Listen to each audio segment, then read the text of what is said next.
Hello, I welcome you all once again to my channel Explore Education. I am Dr. Rashmi Singh, Assistant Professor, Department of Education, SS Khanna Girls Degree College, University of Allahabad.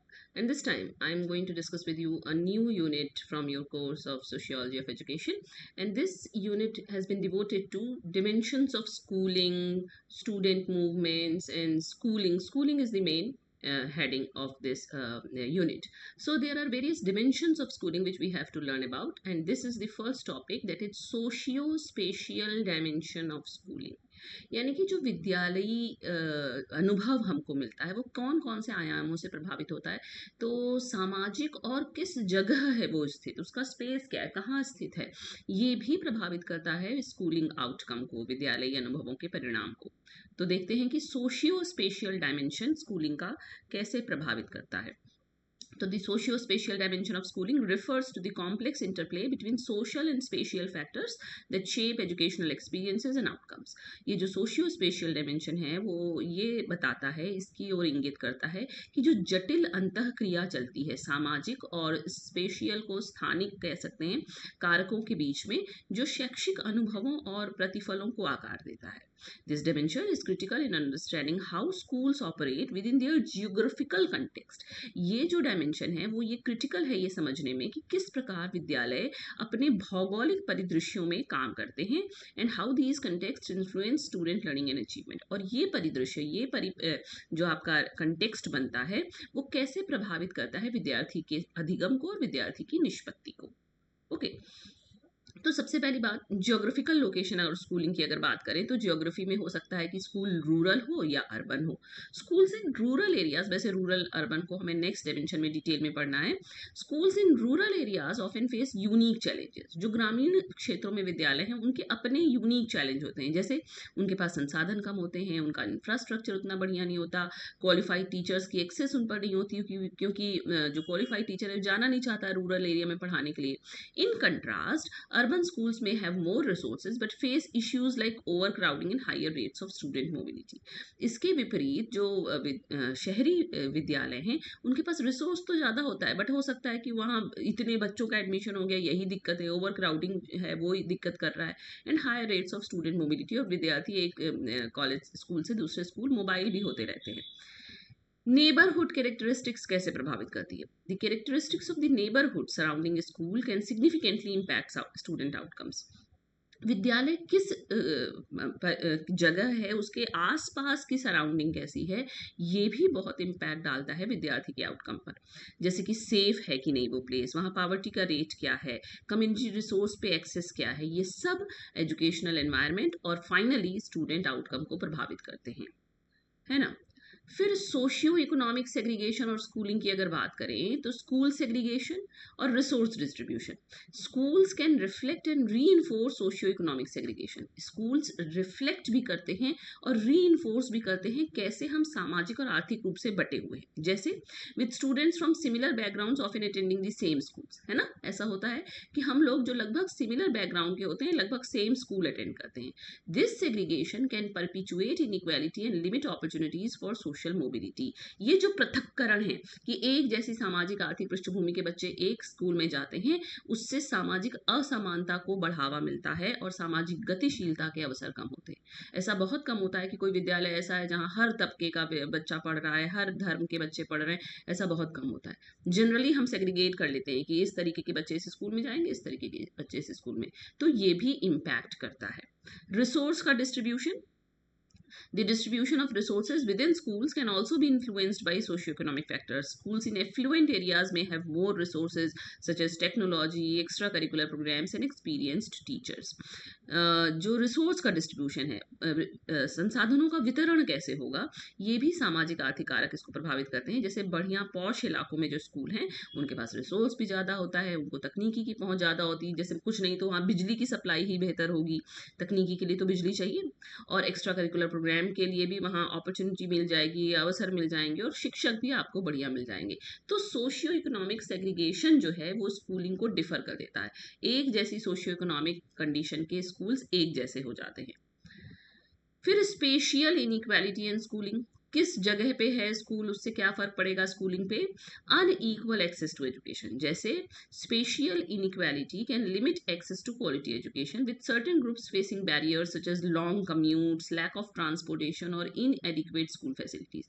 भाई कुछ हो सकता है कि कोई schools बहुत दूर हो, तो वहाँ पे जनरली एडमिशन कम होंगे, टीचर पढ़ाने नहीं जाना चाहेगा कि भाई जितनी देर स्कूल में आपको निकालना है उसका आधा समय तो आने जाने में जा रहा है। तो लॉन्ग कम्यूट वाले स्कूल जो हैं, जहाँ कोई ट्रांसपोर्टेशन का साधन नहीं, वहां तक कैसे पहुंचेंगे आप? तो ये स्पेशियल इनइक्वालिटी, मतलब कुछ स्कूल्स में आप इजीली पहुंच जा रहे हैं, वो ऑन रोड है, वहां तक जाने की सुविधा है, यातायात का साधन है, और कुछ स्कूल हैं जहां जाने में बहुत दूरी है, साधन नहीं है यातायात का, या वहां पे विद्यालयी सुविधाएं अपर्याप्त हैं, तो निश्चित रूप से शिक्षा की पहुंच उन स्कूलों में कम होगी। Opportunity hoarding. Certain groups may have greater access to opportunities such as advanced courses, extracurricular activities, or college preparation resources, while others may be excluded.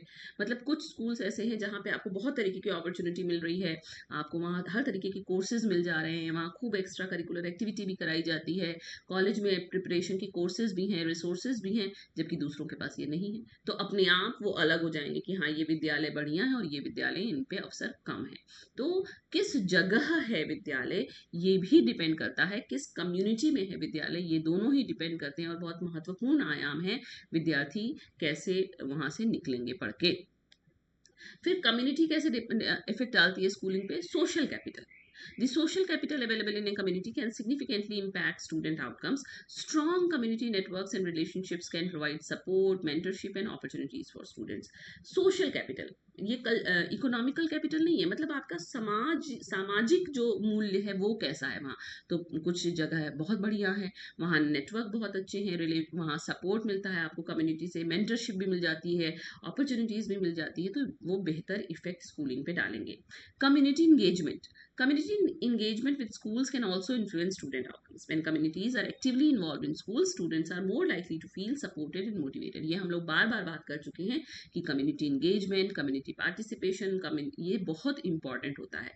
और जब कम्युनिटी और स्कूल में बढ़िया कोलैबोरेशन होता है, तो जो विद्यार्थी हैं, जो स्कूल है, वो अपने आप को सपोर्टेड और मोटिवेटेड फील करता है।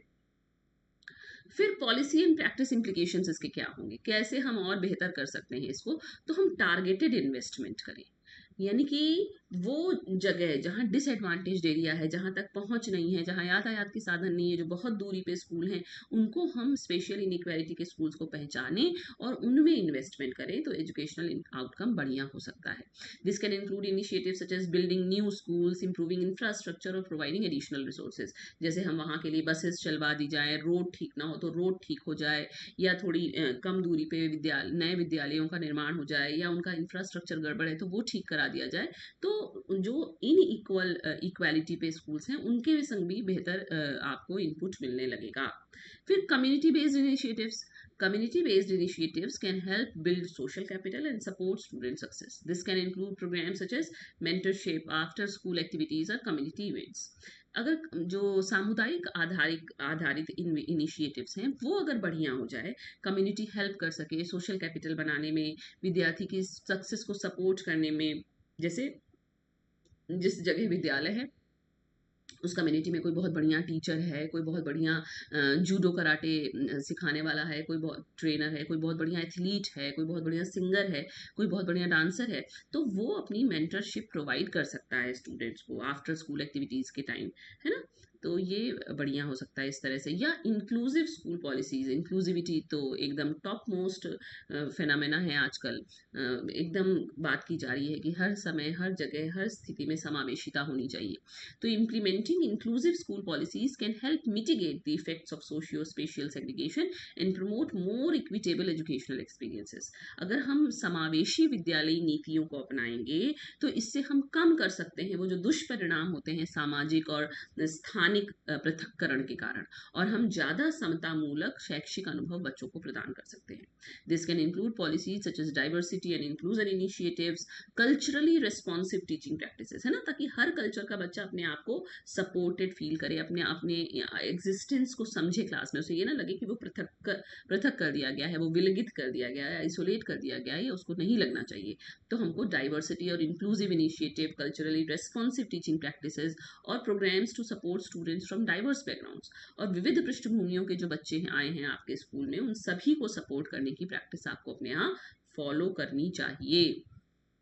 तो निष्कर्ष रूप में हम क्या कह सकते हैं कि the socio spatial dimension of schooling is a complex and multi faceted issue. हम ध्यान नहीं देते हैं, हम ओवरलुक कर सकते हैं, पर विद्यालय किस जगह है ये भी डिपेंड करता है कि विद्यालय में पढ़ने वाले बच्चों को कैसे अनुभव मिलेंगे, वो पढ़ लिख कर कैसे निकलेंगे, उनका आउटकम क्या होगा।